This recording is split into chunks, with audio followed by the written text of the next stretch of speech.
পাত্রের জন্য মেয়ে দেখতে কে কে যাবে? আমার পরিবারে বাবা মা ভাই বোন এবং ভাবি দুলাভাই ওনারা আছেন।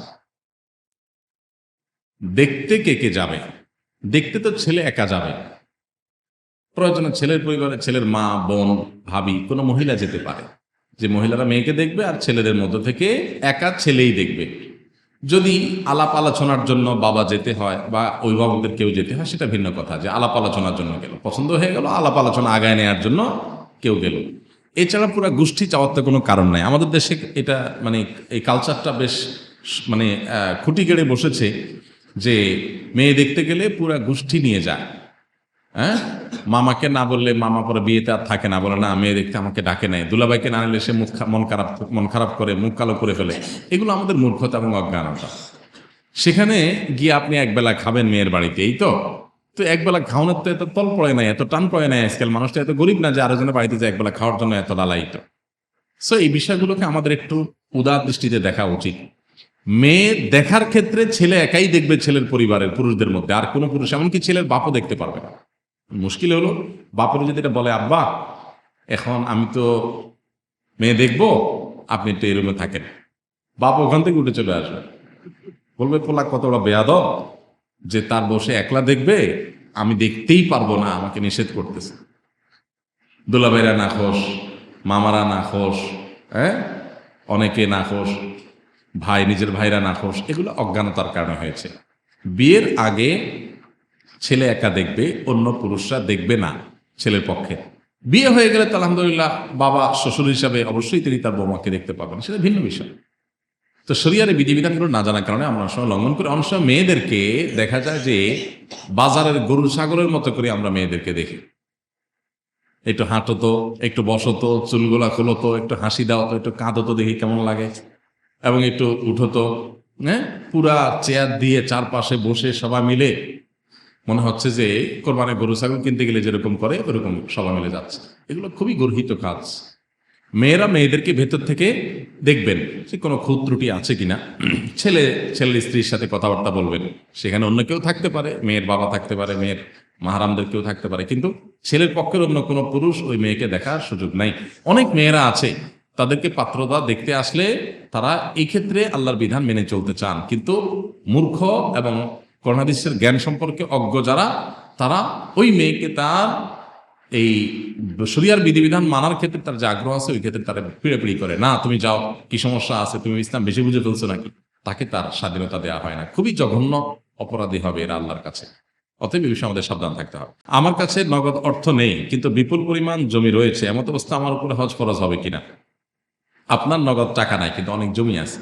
যে জমিগুলো আছে, এই জমিগুলোর উপরে যদি আপনি নির্ভরশীল না হন, অর্থাৎ এগুলোর উপার্জনের উপর আপনি নির্ভরশীল না হন, তাহলে এগুলো বিক্রি করে হলে হজে যেতে হবে। অর্থাৎ এগুলো বিক্রি করে হজে যাওয়ার মতো টাকা হলে বিক্রি করে হজে যাবেন।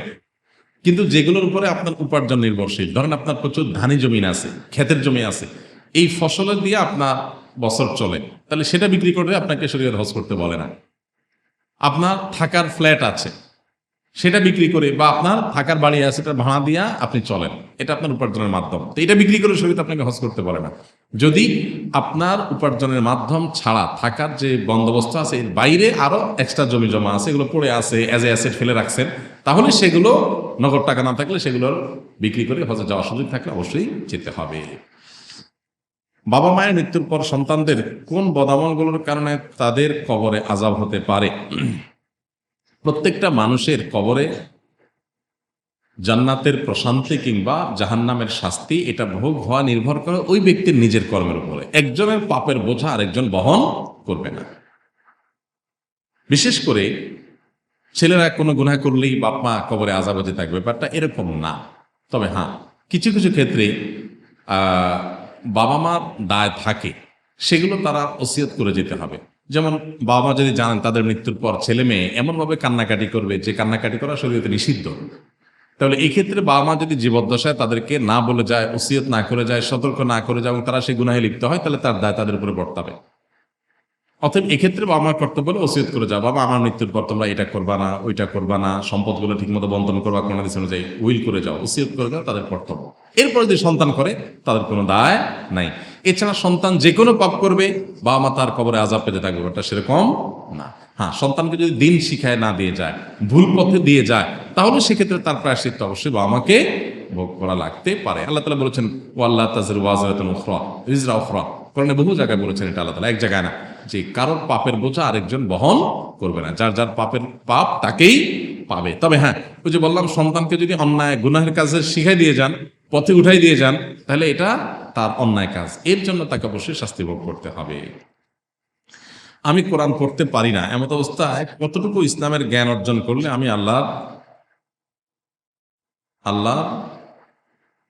ধরা হতে রক্ষা পেতে পারি, ও আল্লাহ পাকড়াও হতে রক্ষা পেতে পারেন? দেখুন, কোরআনে কারীম পড়তে না পারলে আপনি ইসলাম শেখার চেষ্টা করবেন, আল্লাহর কথাগুলো বোঝার চেষ্টা করবেন। এই যে তারাবি, রমজান মাস আসতেছে, তারাবিতে প্রতিদিন হাফেজ সাহেব কি তেলাওয়াত করেন, এটার জন্য আমরা যে বইটা রচনা করেছি, পুরাটা 30 দিনে আপনি অল্প 3-4 পৃষ্ঠা 5 পৃষ্ঠা করে এক দিনে তারাবির জন্য এই 4-5-6 পৃষ্ঠা আপনি পড়ে ফেললে পুরো পাড়ার নির্যাসটা আপনার চলে আসলো, একবার মৌলিক প্রয়োজনীয় ধারণাগুলো আপনার চলে আসলো। মাস শেষে পুরো কোরআন সম্পর্কে একটা ধারণা চলে আসবে, এক মাসেই পুরো কোরআনের মোটামুটি একটা ধারণা পাওয়া সম্ভব, যদিও বিস্তারিত ধারণার জন্য আপনাকে পুরোই পড়তে হবে।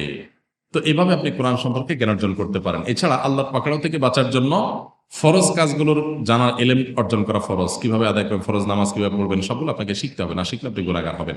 এর জন্য কোরআন হাদিসের বই পড়বেন এবং আরো যে সমস্ত দ্বীনি বই আছে যেগুলো না জানলেন সেগুলো জানবেন, এবং যখন ব্যবসা করবেন ব্যবসা সংক্রান্ত এলেম শিখবেন, তাহলে ইনশাআল্লাহ আল্লাহর পাকড়াও থেকে আপনি মুক্তি লাভ করতে পারবেন। আমি মধ্যবিত্ত পরিবারের সন্তান, নিম্ন শ্রেণীর, কিছু কাজ করার সুযোগ থাকা সত্ত্বেও তা করি না, তাহলে কি আমি অহংকারী? তবে যারা নিম্ন শ্রেণীর কাজ করে তাদেরকে অপছন্দ করি না। নিম্ন শ্রেণীর কাজ আবার কোনটা? কোনো কাজ উচ্চ শ্রেণী আর নিম্ন শ্রেণী হয় না। ইসলাম সমস্ত কাজকেই হালাল হলে সবগুলাকেই সমান চোখে দেখে, কোনো কাজ ছোট বড় হয় না। আমাদের কাছে কোনো কাজ করতে যদি খারাপ লাগে তো সেটা আমাদের ব্যাপার।